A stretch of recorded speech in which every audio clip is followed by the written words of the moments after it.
اعوذ باللہ من الشیطان الرجیم بسم اللہ الرحمن الرحیم۔ محترم سامعین، السلام علیکم ورحمۃ اللہ وبرکاتہ۔ امید ہے آپ سب لوگ خیریت سے ہوں گے۔ میری دعا ہے کہ اللہ تبارک و تعالی آپ تمام لوگوں کو جہاں کہیں بھی ہیں خوش و خرم رکھے، ہر پریشانی مشکل سے دور فرمائے، ہر بیماری سے محفوظ رکھے۔ خصوصاً کرونا وائرس جیسی وبا سے تمام مسلمانوں کو اللہ تبارک و تعالی محفوظ رکھے۔ ایک عجیب واقعہ ہے۔ حضرت ثابت بنانی رحمۃ اللہ علیہ فرماتے ہیں کہ میں حضرت مصعب بن زبیر رضی اللہ تعالی عنہ کے ساتھ کوفے کے علاقے میں تھا۔ ایک باغ کے اندر چلا گیا کہ 2 رکعت پڑھ لوں۔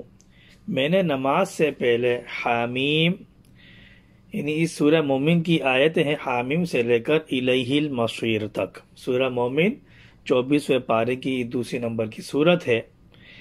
حامیم سے لے کر الیہ المصیر تک پڑھی۔ اچانک دیکھا کہ ایک شخص میرے پیچھے ایک سفید خچر پر سوار کھڑا ہے جس کے بدن پر یمنی کپڑے ہیں۔ اس شخص نے مجھ سے کہا کہ جب تم غافر الذنب کہو تو اس کے ساتھ یہ دعا کرو، یا غافر الذنب اغفر لی، یعنی اے گناہوں کے معاف کرنے والے مجھے معاف کر دے۔ اور جب تم پڑھو قابل التوب تو یہ دعا کرو، یا قابل التوب اقبل توبتی، یعنی اے توبہ قبول کرنے والے میری توبہ قبول فرما۔ پھر جب تم کو پڑھو شدید العقاب تو یہ دعا کرو، یا شدید العقاب لا تعاقبنی، یعنی اے سخت عقاب والے مجھے عذاب نہ دیجیے۔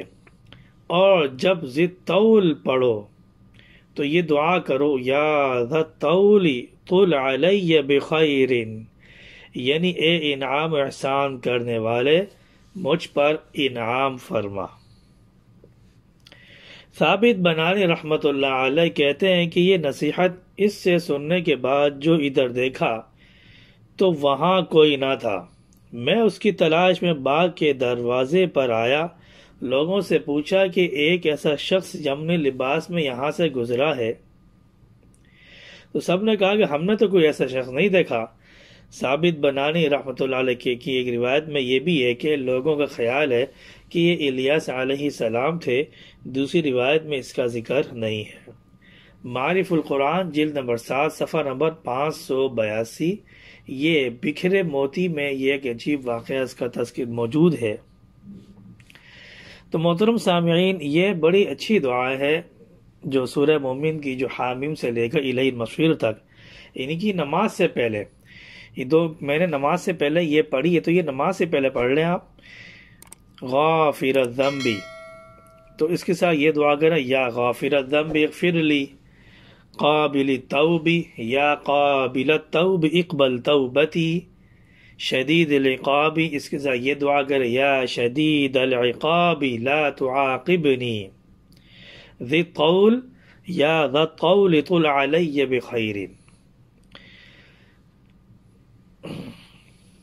اللہ تبارک و تعالی سے دعا کہ اللہ تبارک و تعالی یہ جو دعائیں میں نے آپ کے سامنے ذکر کی ہیں ان کو یاد کرنے کی توفیق عطا فرمائے، اور ان کے یاد کرنے کے ساتھ جو ان کے ساتھ جو دعا جو مذکور ہے وہ بھی ساتھ دعا ماننے کی توفیق عطا فرمائے۔